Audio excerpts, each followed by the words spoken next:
Hakim yang mulia, kami hanya tidak mau tunduk pada kesepakatan itu. Jikapun tunduk, mestilah darah saya, darah kami tebusannya. Jika saudara harus hijrah ke Jogja, hijrah saja. Darah kami akan disiram di sini hingga kalam-kalamnya tegak di tanah yang kami pijak.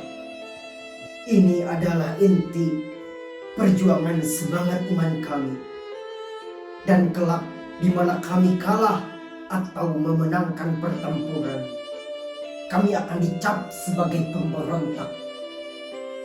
Itu tidak jadi soal. Tugas pertama kami tidak tunduk pada kesepakatan londo-londo. Usai itu, ketika segalanya berakhir, kalian boleh kembali. Bawa saya ke jeruji, ke pulau misteri. Tubuh dan nyawa saya hanya milik Allah. Dengan cara apapun bagi saya, hanya kekuasaannya lah yang menakdirkan. Tolong sampaikan kepada karib saya yang kebetulan berseberangan menolak gerasi. Tak jadi soal. Kita tetap bersahabat. Lembar eksekusi sudah waktunya untuk ia tanda tangani. Soal pergerakan yang ada di Jawa Barat, saya akui semua itu. Tapi jika kami disebut sebagai pemberontak, baiknya dipikir lagi. Bukankah setelah kalian tanda tangani Renville, sama halnya kalian takluk dan menyerahkan segalanya, lalu kalian diusir oleh Londo ke Jogja? Tanah ini sudah yatim piatu statusnya. Kami hanya tidak rela. Kami menginginkan Bapak yang teguh. Kami berjuang sepenuh tenaga mengusir londo-londo itu. Kami menang pada kenyataannya. Apakah itu sebuah kesalahan? Di ruangan ini, di hadapan hakim yang mulia dan jaksa penuntut hukum, belaan saya sudah jelas. Tidak akan berarti, tidak akan mengubah vonis saya. Yang dijatuhkan kepada saya terima dengan senang hati. Tapi soal tuduhan yang diberatkan pada saya, Ikhwan memimpin dan mengatur pemberontakan melawan kekuasaan yang telah berdiri dengan sah, yakni Republik Indonesia, serta memerintahkan melakukan pembunuhan terhadap Presiden.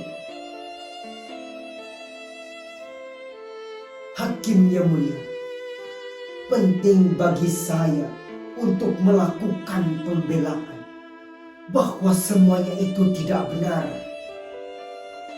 Senyata-nyatanya hanyalah rekayasa yang disusun begitu cantik untuk menjatuhkan hukuman terberat kepada saya.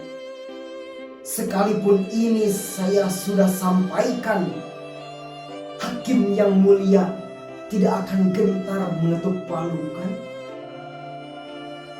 Bacakanlah segera kitab undang-undang hukum pidana saya. Saya sudah siap mati di tangan ilahi. Negara ini meski terbebas dari segala rongrongan gerakan-gerakan separatis dengan dalih apapun, bangsa ini tidak berdiri antara satu kultur, agama, dan budaya. Tidak ada yang bisa diterima oleh akal sehat selain menjunjung tinggi nilai nasionalis dalam 5 dasar Negara Kesatuan Republik Indonesia, Pancasila. Duhai karibku yang baik, sungguh elok ucapannya. Tapi penghambaanku bukan kepada produk hukum manusia yang mudah dimanipulasi demi kepentingan politik barat. Di balik itu semua, betapa besar kekuatan komunis yang mendorong semangat nasionalis karibku. Mereka hanya berkepentingan menenggelamkan ideologi syar'i yang aku cita-citakan. Tetapi seandainya kami hancur atas izin Allah, betapa besar kekuatan komunis itu akan kembali memukul pundakmu, karibku. Pada akhirnya bertemu dalam pertempuran penuh darah di antara keyakinanmu dan keyakinanku. Jika kamu masih bersikukuh dengan jalani, kita telah memegang nasib sendiri-sendiri. Segala kebijakan dan keputusan telah ada di tangan. Aku bertindak demi kepentingan rakyat atas semua golongan, demi keutuhan Negara Kesatuan Republik Indonesia. Maka tidak ada tempat sejengkal pun bagi setiap tindakan makar di tanah air ini. Insya Allah, lakukan kehendakmu, wahai karibku. Gerakan yang dimotori Kartosuryo adalah gerakan pemberontakan. Pemberontakan DITII yang membawa agama ideologi sebagai dasarnya adalah sesuatu yang melenceng. Terlebih berfalsafah mendirikan negara Islam Indonesia. Gerakan ini harus secepatnya dihentikan. Aku, Presiden Republik Indonesia, adalah Muslim, pemeluk teguh agama Islam, dan Gusti Allah adalah Tuhanku. Memerangi pemikiran-pemikiran teman baikku tidak berarti memusuhi agamaku.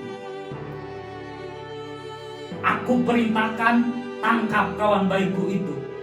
Karibku yang baik, kamu menang, tapi aku tidak merasa kalah. Keyakinanku ini akan aku pertanggungjawabkan penuh di hadapan Penciptaku.